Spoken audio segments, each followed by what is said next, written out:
बंधुओं जय श्री राधे। मैं आपके सामने आज एक नए विषय को लेकर उपलब्ध हुआ हूँ।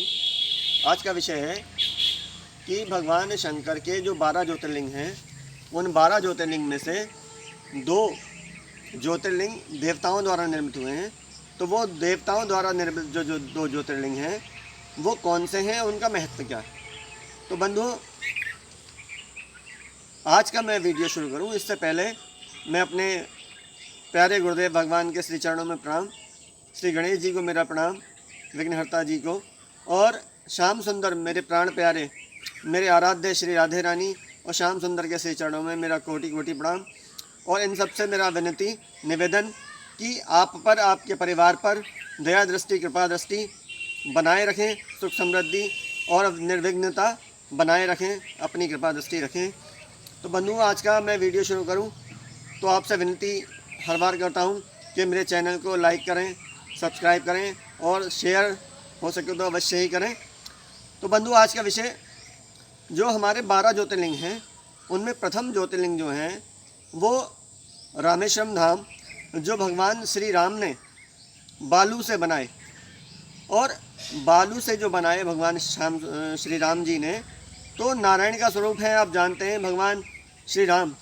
तो वो हमें लंका पे चढ़ाई करने से पहले हमें क्या बताना चाह रहे हैं, जो उनके ऊपर विपदा आई तो वो हमें क्या समझाना चाह रहे हैं, हम मनुष्य प्राणी को, मनुष्य मात्र को, हम कलयुगी इंसानों को क्या बताने के लिए उन्होंने भगवान शंकर की लंका पर चढ़ाई करने से पहले भगवान शंकर का शिवलिंग बनाकर ही क्यों पूजा करी, क्या बताना चाहते हैं हमें। तो बंधुओं, विषय ये है कि भगवान श्री राम ये समझाना चाहते हैं कि देखो, यदि जीवन में कभी कोई कष्ट आए और ऐसी स्थिति आए कि आपको लगे कि अब कोई रास्ता नहीं बचा, फंस गए हैं, कुछ नहीं हो सकता, हम कहाँ जाएं, किसकी शरण में जाएं, तो श्री राम जी ने, भगवान नारायण ने ये हमें रास्ता दिखाया कि यदि आपके ऊपर कोई संकट आए, कोई विपदा आए, कोई परेशानी आए, तो आप बेफिक्र होके भगवान शंकर की शरण में चले जाओ। क्यों? क्योंकि वो ही आपका कल्याण करेंगे। इसीलिए ब्राह्मण जी के पास, पंडित जी के पास आप जाओगे, आपके घर में कोई परेशानी होती है तो वो कहते हैं महामृत्युंजय का जाप करा लो, शंकर जी का हवन करा लो, अभिषेक करा लो। हाँ, अभिषेक के बारे में मैं आपको बताऊं, अभिषेक का जिक्र आ गया बीच में। तो शास्त्र आज्ञा ऐसी है कि ब्राह्मण यदि अभिषेक करते हैं अपने लिए तो वो सफ़ेद मिट्टी के होने चाहिए, और क्षत्रिय अगर, ठाकुर समाज अगर भगवान का अभिषेक करते हैं तो वो लाल मिट्टी के होने चाहिए। और यदि वैश्य, बनिया समाज के कोई व्यक्ति, हमारा अग्रवाल समाज का, गुप्ता समाज का व्यक्ति कोई अभिषेक भगवान शंकर का करता है तो वो पीली मिट्टी का होना चाहिए। और शूद्र अगर कोई अभिषेक करता है भगवान शंकर का तो वो काली मिट्टी का होना चाहिए। यदि इस तरह की मिट्टी की आप शिवलिंग बनाकर अभिषेक करेंगे तो आप ये समझ लीजिए उसका फल 10 गुना मिलेगा, 10 गुना। ये शास्त्र आज्ञा है। शिव पुराण आप पढ़ेंगे उसमें भी आपको ये चीज़ मिल जाएगी। लेकिन आजकल जो आप देखते होंगे भगवान की जो कथाएं होती हैं शंकर जी की, भगवान शिव जी की, तो उसमें क्या करते हैं लोग, मिट्टी डाल देते हैं और ढेरों, जो सब ने काली मिट्टी का आ गई तो काली मिट्टी के बना के, और जो है बाद में सलाह देते हैं कि हमने 1 लाख से शिवलिंग का दान करा, 1000 का करा, या 2000 का करा, या 5000 का करा। तो बंधु, ऐसा नहीं करना चाहिए, क्योंकि सबके लिए अलग अलग विधान बताया गया। तो पहला ज्योतिर्लिंग हो गया हमारा सोमनाथ जी, ये रामेश्वरम जी। तो रामेश्वरम जी बनाए भगवान श्री राम ने। अब दूसरे ज्योतिर्लिंग का जो निर्माण हुआ है वो हुआ है शनिदेव द्वारा। अब शनिदेव द्वारा कौन सा ज्योतिर्लिंग का निर्माण हुआ है, वो है काशी विश्वनाथ। भगवान श्री काशी विश्वनाथ का ज्योतिर्लिंग जो है वो श्री शनिदेव महाराज ने निर्मित किया है, उसको बनाया है।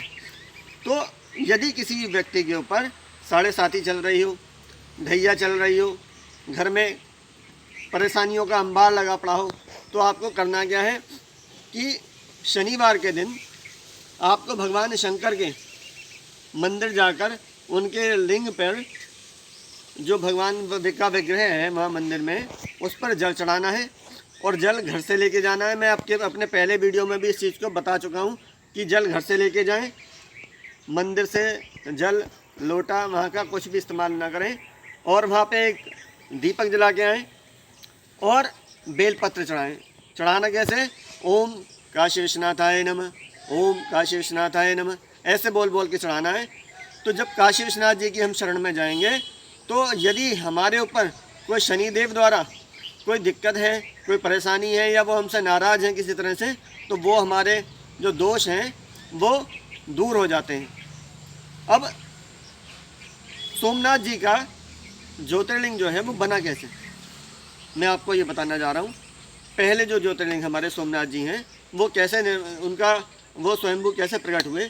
तो दक्ष प्रजापति की जो पुत्रियां हैं, 27 पुत्रियों से चंद्रमा जी का विवाह हुआ। 27 बेटियों से दक्ष प्रजापति की, जो माता सती की बहनें थीं। और सती जो चंद्रमा है वो भगवान शंकर के पूर्व में साड़ू भाई हैं, सालियों के पति हैं चंद्रमा जी। तो चंद्रमा जी जो थे ये एक पत्नी से तो बहुत प्रेम करते थे, बाकी उसे प्रेम नहीं करते थे। तो सारी बेटियां जो थी बाकी दक्ष प्रजापति जी की, वो प्रजापति जी के पास जाके उन्होंने कहा कि पिताजी ऐसे ऐसे बात है। तो उन्होंने चंद्रमा जी को बुलाया और उन्हें बहुत समझाया तो नहीं माने। फिर 2-3 बार उन्होंने समझा के भेज दिया, नहीं माने। तो फिर आखिरी बार में दक्ष प्रजापति ने चंद्रमा जी को बुलाया और उन्हें शाप दिया कि तुम्हें 6 रोग हो जाए, तुम्हारा शरीर गल के गिरने लगे, तुम्हें अपने शरीर पर, अपने सुंदरता पर, अपने रूप पर बहुत अभिमान है। तो चंद्रमा जी का जो शरीर था वो पिघल के गिरने लगा। तो जब वो जा रहे थे रास्ते में, वहाँ से रोते पीटते परेशान होके, तो रास्ते में उन्हें श्री 108 श्री देव ऋषि महाराज, मेरे पूज्य गुरुदेव, उन्हें मिले। और उन्हें बताया कि भाई, चंद्रमा जी ने उन्हें बताया कि मेरे साथ ऐसा ऐसा हुआ। तो उन्होंने कहा इसका तो एक ही उपाय है केवल, कि आप भगवान शंकर जी की शरण में आप चले जाओ और भगवान शंकर जी का अपने आकार का एक लिंग बनाओ, एक आकृति बनाओ और उसकी पूजा तुम करो। तो भगवान शंकर जी की जब उन्होंने पूजा शुरू की तो भगवान शंकर उन पर प्रसन्न हुए और उनका जो रोग था उस कष्ट को उन्होंने दूर किया और स्वयंभू में वहाँ प्रकट हो गए। भगवान शंकर का प्रथम ज्योतिर्लिंग सोमनाथ ऐसे हुआ। और उस समय भगवान शंकर से चंद्रमा जी ने कहा कि प्रभु, मैं ये जो हमारा शरीर टपक के गिरा, इससे मेरे ऊपर धब्बे से हो गए हैं, तो मैं कुरूप हो गया हूँ, तो मुझे कोई देखना पसंद नहीं करेगा। तो भगवान शंकर ने कहा कि हे चंद्रमा, मैं देखता हूँ तुम्हें कौन देखना पसंद नहीं करेगा। तुम एक काम करो, मेरे मस्तक पर विराजमान हो जाओ। जो भी मेरी पूजा करेगा, जो भी मेरा अर्चन वंदन करेगा, वो तुम्हें भी प्रणाम करेगा, तुम्हें देखेगा भी। तो बंधुओं, ये आज के लिए इतना था और अगले वीडियो में मैं आपको और अच्छी जानकारी दूंगा। मेरे चैनल को सब्सक्राइब जरूर करें, लाइक करें, शेयर करें। आपका बहुत बहुत धन्यवाद। जय श्री राधे, जय श्री कृष्ण।